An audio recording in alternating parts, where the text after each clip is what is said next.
প্রথম দিন কুরবানি কখন করবেন? নামাজের আগে না পরে? পরে। সহিহ বুখারীর 5546 নম্বর হাদিস, عن أنس بن مالك رضي الله تعالى عنه قال قال النبي صلى الله عليه وسلم من ذبح قبل الصلاة فإنما ذبح لنفسه। আনাস ইবনে মালিক রাদিয়াল্লাহু তাআলা আনহু বর্ণনা করেন, আল্লাহর রাসূল সাল্লাল্লাহু আলাইহি ওয়াসাল্লাম বলেন, যে ব্যক্তি ঈদুল আজহার সালাতের আগে কুরবানির পশু জবাহ করলো, সে যেন নিজের জন্য কুরবানির পশু জবাহ করলো। আগে করছে, এটা তো নিজের জন্য, মানে খাওয়ার জন্য।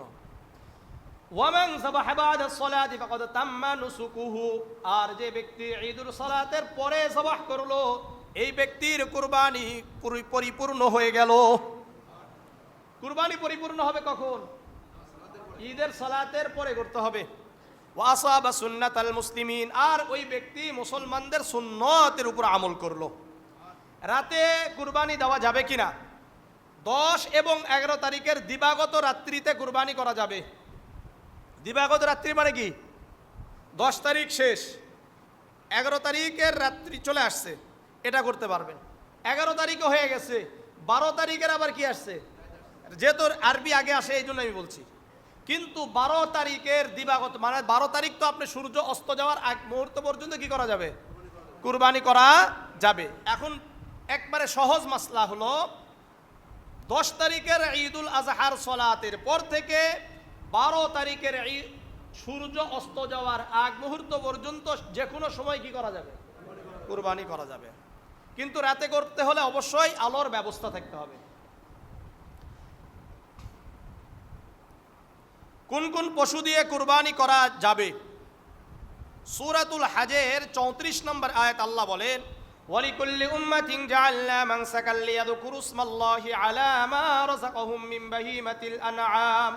প্রত্যেক উম্মতের জন্য আমি আল্লাহ কুরবানিকে নির্ধারণ করে দিয়েছি, যাতে করে তারা আল্লাহ তাআলার নাম উচ্চারণ করে। আল্লাহ রাব্বুল আলামিন তাদেরকে যেই গৃহপালিত চতুষ্পদ জন্তু দিয়েছেন, গৃহপালিত পশু হতে হবে। বলেন, গৃহপালিত পশু মানে বাহিমাতুল আনআম দ্বারা উদ্দেশ্য হলো উট, বলেন, গরু, দুম্বা, ভেড়া, ছাগল। কি বললাম? উট, গরু, দুম্বা, ভেড়া, ছাগল। ওয়াল জামুস বিমানজিলাতিল বাকর। আর ইমাম হাসান বসরি রাহিমাহুল্লাহ বলেন, মহিষ এটা গরুর স্থলাভিষিক্ত, অর্থাৎ মোট হলো কয়টা? 6টা। কয়টা বলেন? 6টা পশু দ্বারা কুরবানি করা যায়। বন্য গরু দ্বারা কুরবানি করা যাবে না। হরিণ খাওয়া যায় কিন্তু কুরবানি করা যায় না, মনে থাকবে ইনশাআল্লাহ। প্রথম 3টা উট, গরু, মহিষে 1 থেকে 7 ভাগের যে কোনো সংখ্যায় কুরবানি করা যাবে। দুম্বা, ভেড়া আর ছাগলে একজনের পক্ষ থেকে কুরবানি করা যাবে। পশুদের লিঙ্গভেদ করতে হবে কিনা? লিঙ্গভেদ বুঝেন? আমাদের অনেকের ব্যাপার আছে যে এটা কি স্ত্রীলিঙ্গ না পুরুষ লিঙ্গ। স্ত্রীলিঙ্গ পুরুষ লিঙ্গ দিয়ে কোনো কি নাই, ভেদাভেদ নাই, যেটা পাবেন সেটাই দিতে পারবেন। পশুর বয়স সীমা কত হবে? সুনানে নাসাই 4378 নম্বর হাদিস, আন জাবির রাদিয়াল্লাহু তাআলা আনহু قال قال رسول الله صلى الله عليه وسلم لا تذبحوا الا مسنة الا ان يعثر عليكم فتذبحوا جزعة من الظأن।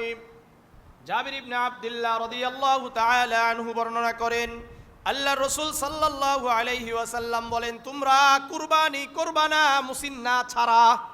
কি ছাড়া? মুসিন্না ছাড়া। মুসিন্না কি? মুসিন্না বলা হয় উট, যেই উটের বয়স 5, যেই উটের বয়স কত? 5 বছর, এই উটকে আরবিতে মুসিন্না বলে।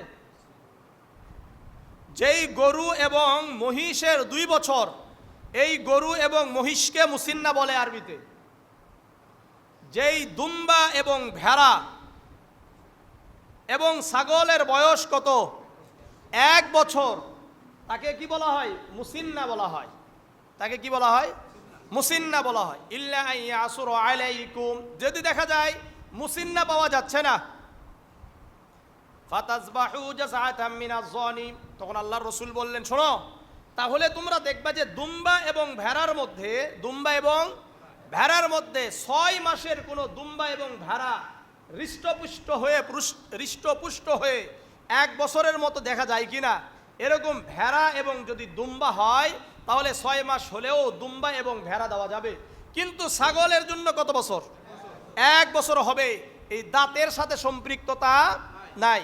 আমাদের ভিতরে যে একটা আছে যে কি দেখে?